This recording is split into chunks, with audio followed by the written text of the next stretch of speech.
Hello, Namaskar. Welcome you to the SAAR Analysis. I am Chamanak and here's my take. What if I told you that one of the biggest casualties of the West Asia conflict isn't the Middle East, it is India's balance sheet. And it is roughly around 2.19 trillion. Well, I'm repeating the figures, it is 2.19 trillion.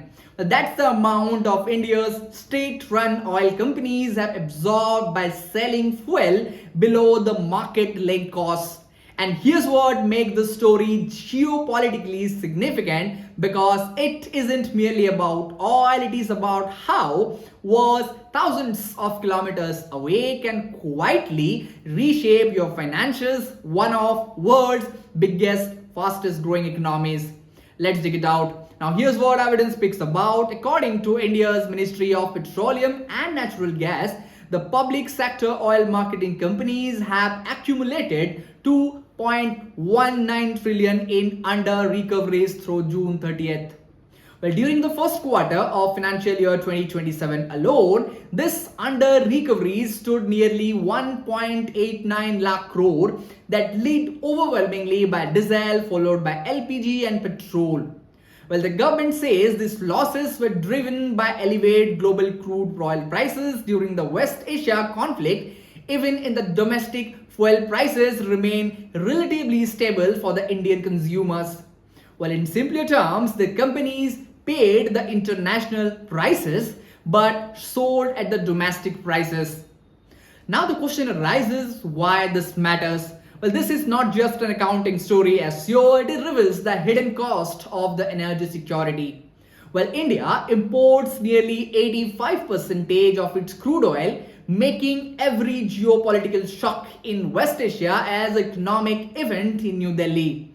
When the oil prices spike because of regional conflict, India faces a difficult choice.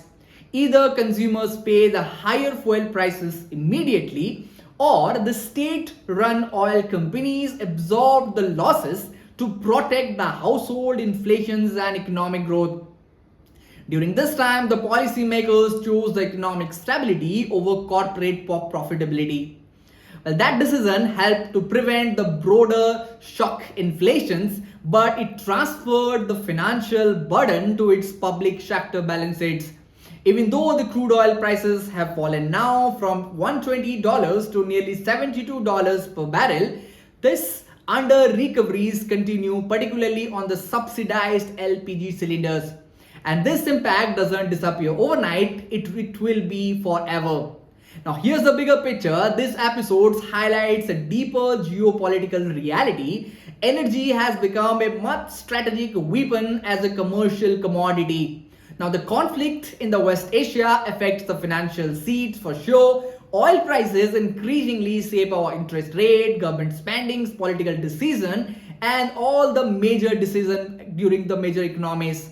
For India, this long-term answer is becoming clearer because it diversifies the crude suppliers, it expands the strategic petroleum reserves, it accelerates the renewable energy sectors and increase the domestic gas production, because every barrel produced at home is one of less geopolitical risk than imported from abroad.